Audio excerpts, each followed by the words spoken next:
Well, good evening. It's Monday, the 19th, and I'm in Anson, Texas.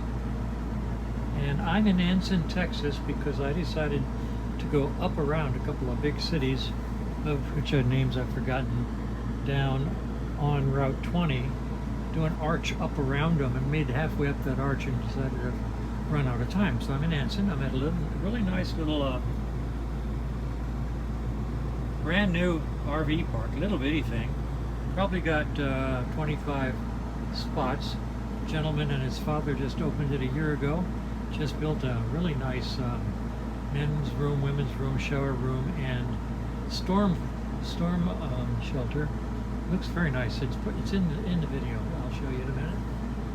And it's just nice and clean, and easy in, easy out. And got a few people living here. I guess they're workers. And Anson is looks like an interesting little town. Little, very little.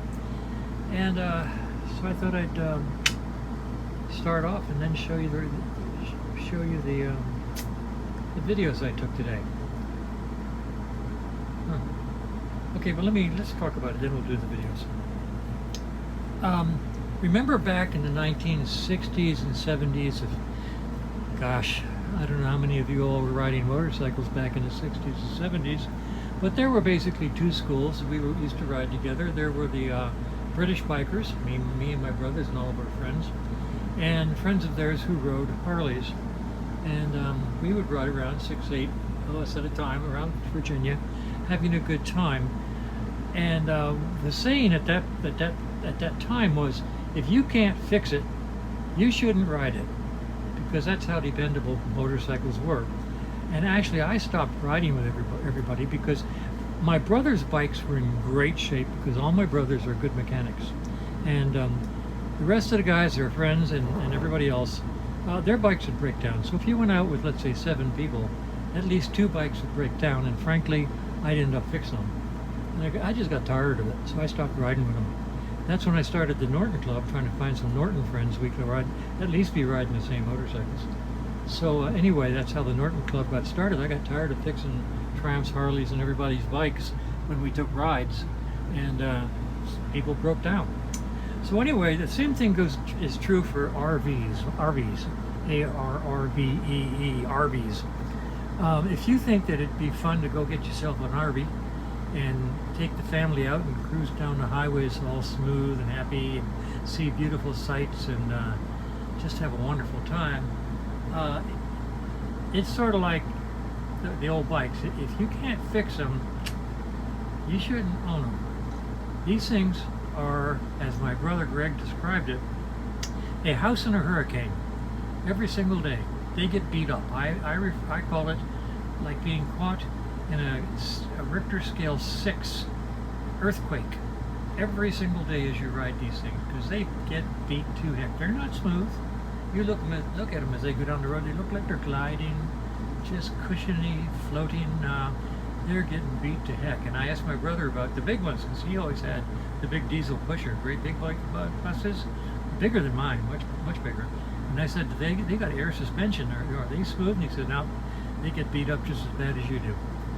So if you can't fix them, you shouldn't own them. Okay, that gets us to the nub of the matter, which was filling the gas tank with gas did not solve the generator problem. The generator's still not running. I stopped off at a small town, AutoZone, and bought some new gas line. I'm going to replace the section of gas line that goes from the hard metal line down to the filter. That's my last try to see if that piece of tubing is clogged up inside, because gas is not flowing.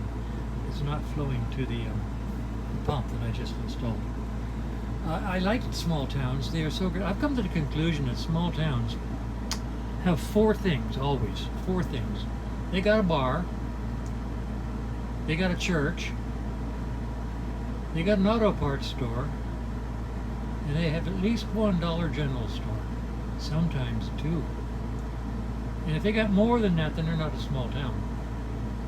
So what I do when I need something, I stop at at a rest stop or gas station somewhere, and I ask the Google, where's the nearest to me?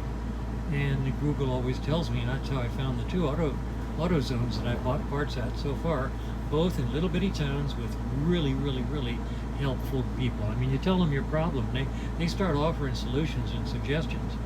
They're not parts look up people where if you don't know the year, make, model of your car, they can't help you. These people knew what they're doing, and they're really good people. So I stopped off at a small town today, and I bought some gas line, 2 sizes, just in case, and some clamps. And I'm going to replace that gas line going to the generator tomorrow morning and see if that solves the problem.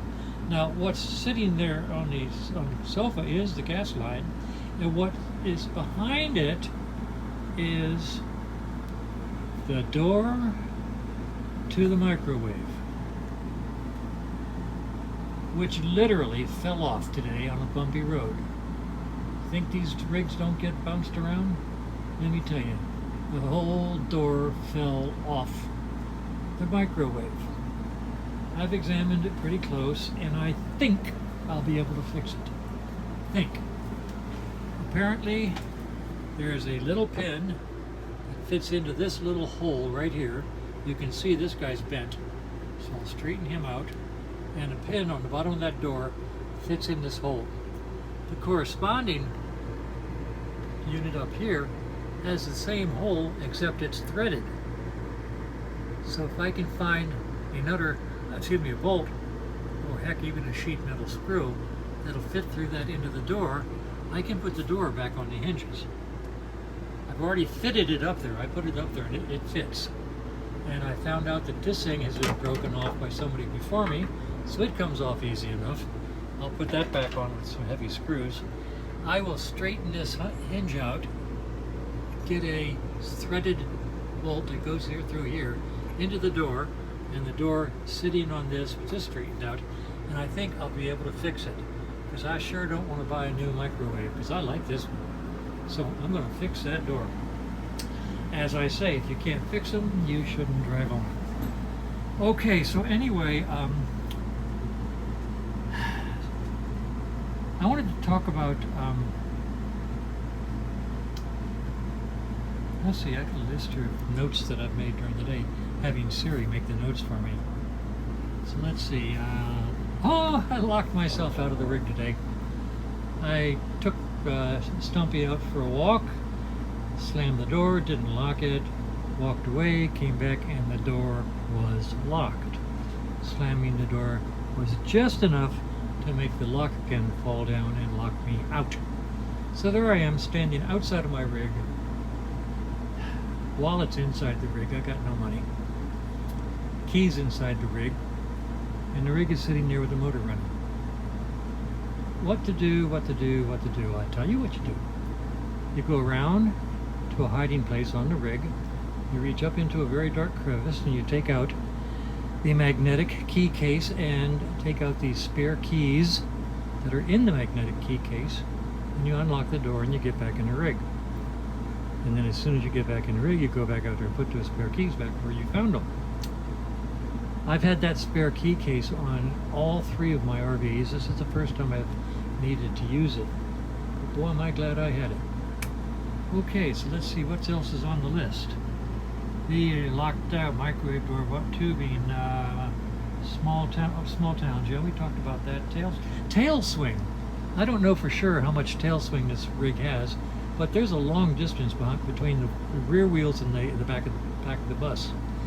This one is probably about 6 or 8 feet.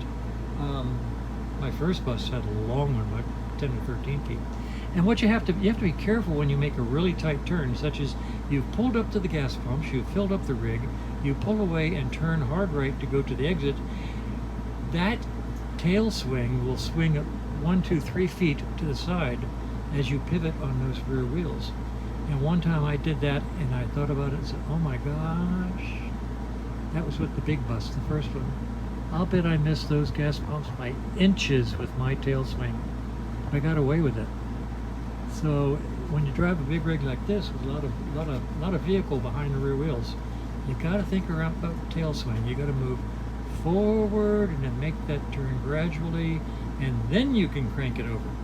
But you just can't crank them and crank them, turn, and drive away, because that tail swing can be vicious.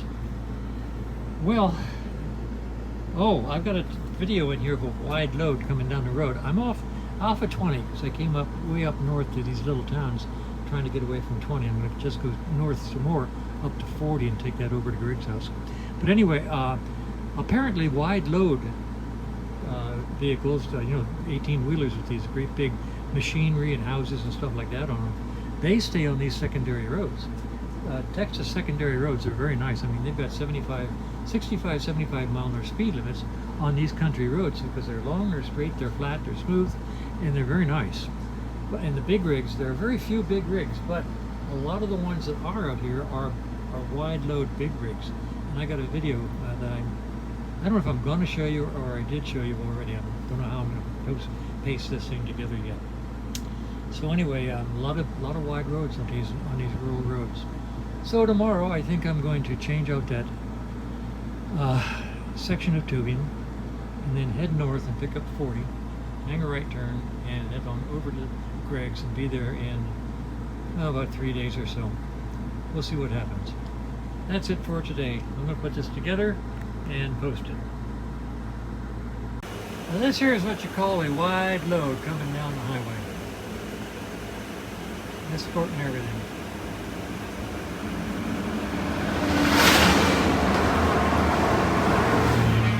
Yep, that was a big one. Well, here I am in Anson, Texas, up on Route 180. Wide open country. There's the rig down there. This is a brand new men's, women room and weather shelter. I don't know if you can see that, but this is the area of the country where you want a weather shelter. I'm sure it meets some very stringent code. Little office over here, and 2 American flags on either side of the entrance. Isn't that nice? Okay, so let's walk around. I'm walking the dog, so we'll just take a circle here and go back to the RV.